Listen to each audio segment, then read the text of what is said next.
she touch turns to gold. She's a winner. The girl's a winner.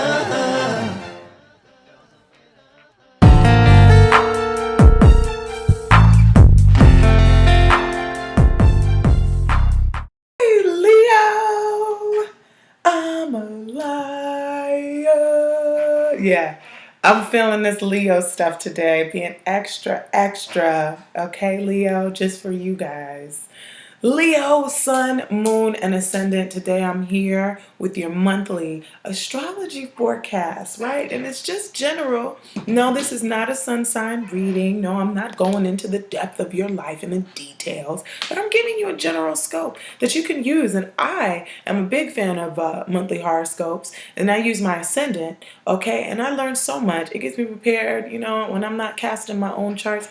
Check out a horoscope, a monthly horoscope. But when you want to get deep, and you really want to get specific here, you get an astrology reading, all right, with one of our readers or me, especially if it's my video, get a reading with me. And I look at your birth chart. Love and relationships, that's my specialty now. So I will take you and your partner, put them together, and really see what the dynamic is going on between you guys, right?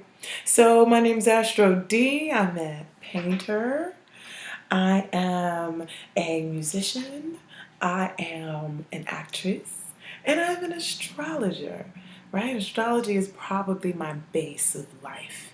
When I'm not acting, when I'm not painting, when I'm not doing all those wonderful things I'm thinking, the base of my mind is on astrology. So for you Leos, okay, is you starting off this month with Venus in your third, all right? Communicating the lovely things, all right? Getting along with your cousins and your family affair. And it's going to sextile Saturn in your fifth house. So Venus also, the third house is also contracts. Saturn's in your fifth.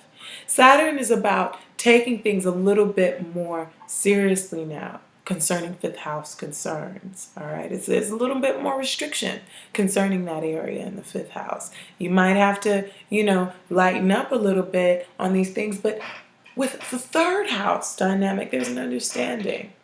Maybe you kind of got it. Maybe you get it. Like, oh, I see why I need to mature in love.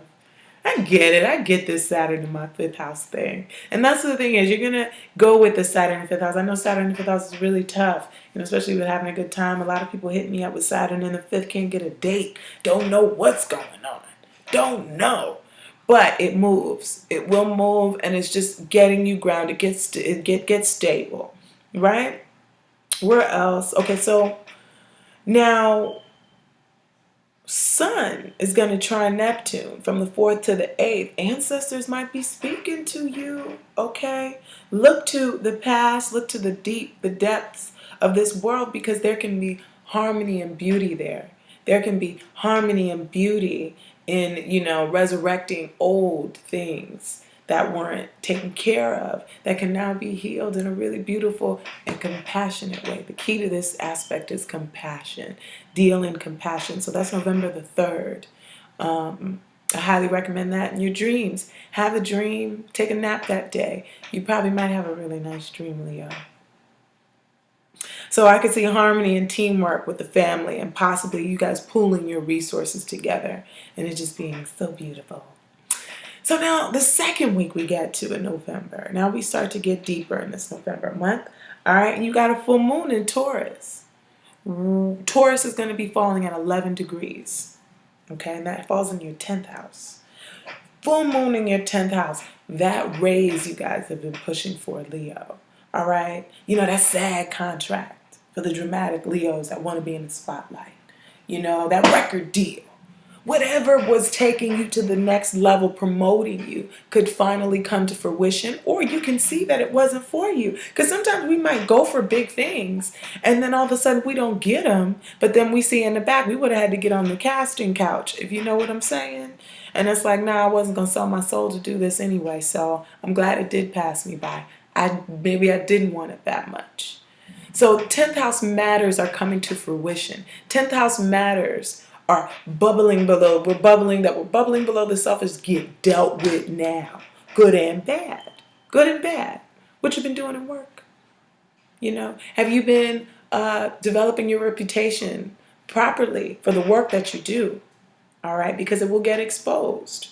The hard work you've done is getting exposed. Your reputation. Lights on you, lights shining on you.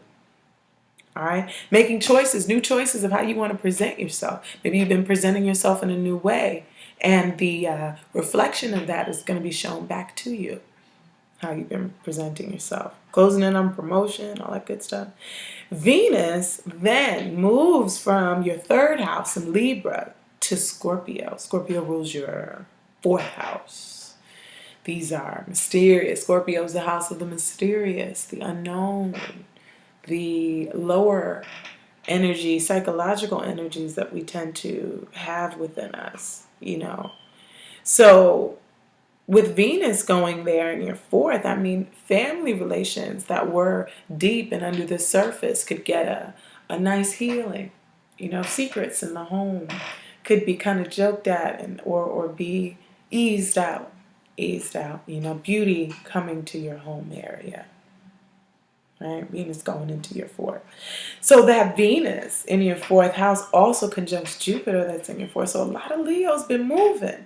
Maybe moving to a bigger space, right? Moving to a bigger, beautiful space because Venus is going to be there and conjuncting it. Or even if it's not beautiful to everybody else, it could just be beautiful to you. You could get a gift on your front door. Somebody could bring you something for your house. Venus conjunct Jupiter in the fourth. Somebody could bring kids to your house. People could be coming in there, more. This is about more in the home. Wherever Jupiter touches, it expands. Jupiter touches the fourth, it's going to expand the fourth house. The fourth house, home, your family. Your family could expand.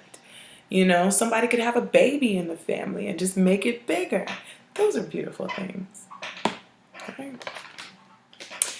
So then, on the 13th, we also got Mars in your third house squaring Neptune in your eighth.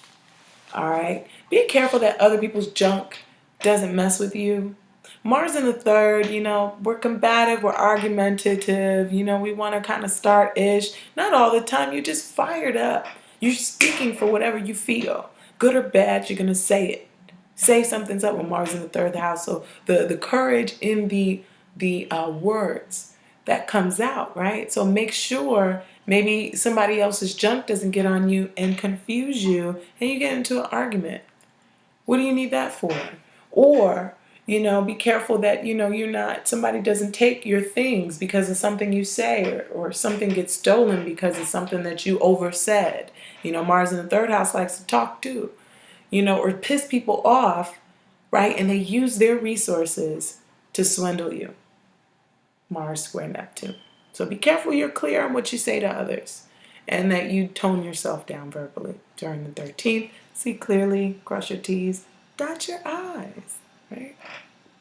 So November, new moon, I was trying to see this. Okay, anyway, November, the new moon in Scorpio is going to come, and that's going to come, new moon in Scorpio is going to come November the 18th. So November the 18th, the new moon is going to be in your fourth house. Home is a big focus, This fourth house energy is what, where you are, especially with Jupiter there. Expanding it, making it bigger, bringing people to the home, all that stuff. There's a new moon there. So there's an even more new situation that could pop up concerning the home, that you might have to get to it. You might decide, hey guys, I'm feeling this Jupiter in my fourth house. It's time to move. Let's start making a plan before it leaves. Because once it goes into your fifth house, you're going to be having a real good time. So have a good time in a nice home, right? I was looking at homes today because I know you want to hear the fourth house. Everything's about the fourth. I was looking at amazing houses. You guys remember? Okay. So I got my side gig and I do my little Amazon Flex routes on the side, right? And it's taking me to some amazing places in my neighborhood that I didn't even know exist. There was this like foresty type place. It reminded me of freaking that movie Labyrinth because it's raining today. It's Sunday and it's a beautiful rainy Sunday. I love the rain. And it was just castles castles. These amazing, I mean, they had a waterfall and rocks. I thought a hobbit was going to pop out and be like, hey, D.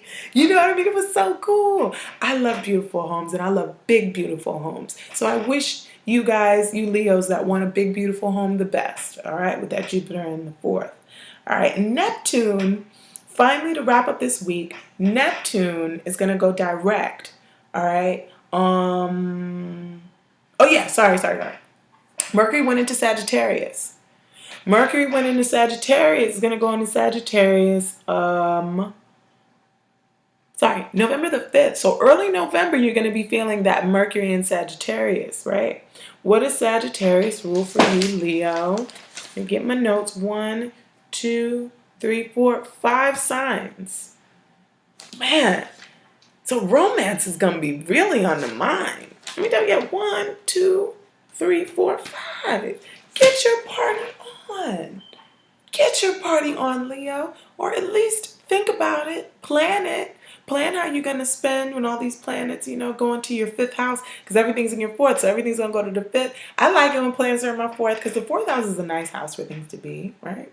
And then I know I can get prepared, grounding myself in my roots, okay? Because I know love might come and whisk me around, slap me around. But I'm ready, because I've prepared in the previous house, right, in the 4th house. So anyway, Mercury trines Uranus. All right, so you might have really sudden information about a lover coming up. Mercury's going to trine Uranus at the end, I think like the 22nd, 23rd. Mercury's going to trine Uranus. Cool. All right. Mercury is a planet of communication. Uranus is surprises. A surprise communicated to you. Okay? A surprise is coming. Mercury's in your 5th house, so it's going to concern a romantic situation or a creative situation, or even your kids. If you got kids, Leo, I know y'all love y'all kids. All right, so that was the November roundup for the month. I like to keep it short. I like to keep it real simple and to the point. I mean, I try to give people what I would want. And I don't like all the fluff sometimes. I kind of like to just get it to the point, and I know what's going on. You guys have a really nice month. I hope you enjoyed my Enchanted Forest story, because that was just such a beautiful thing. And I wanted to share that with the sign today that would appreciate it. And with all that 4th house energy, I knew you guys would. So if you like my readings, please come get a reading with me. I do Skype. I do recorded. And love and synastry, that's my specialty. So if you want to prepare for when it goes into your 5th house, hit me up. Okay, if you like this painting, follow the link in the description. The prices you see on the website are the original prices, but I do provide prints. I do. T-shirts coming soon if you like that logo you saw in the intro. And follow me on Instagram at AstroDstars5. AstroDstars5 on Instagram. And AstroD stars at Gmail. If you want to send me an email, tell me how awesome this video was, how much it helped you, okay, how much you want a reading with me, and how much we can go further in this. All right? So have a wonderful, wonderful month, Leo.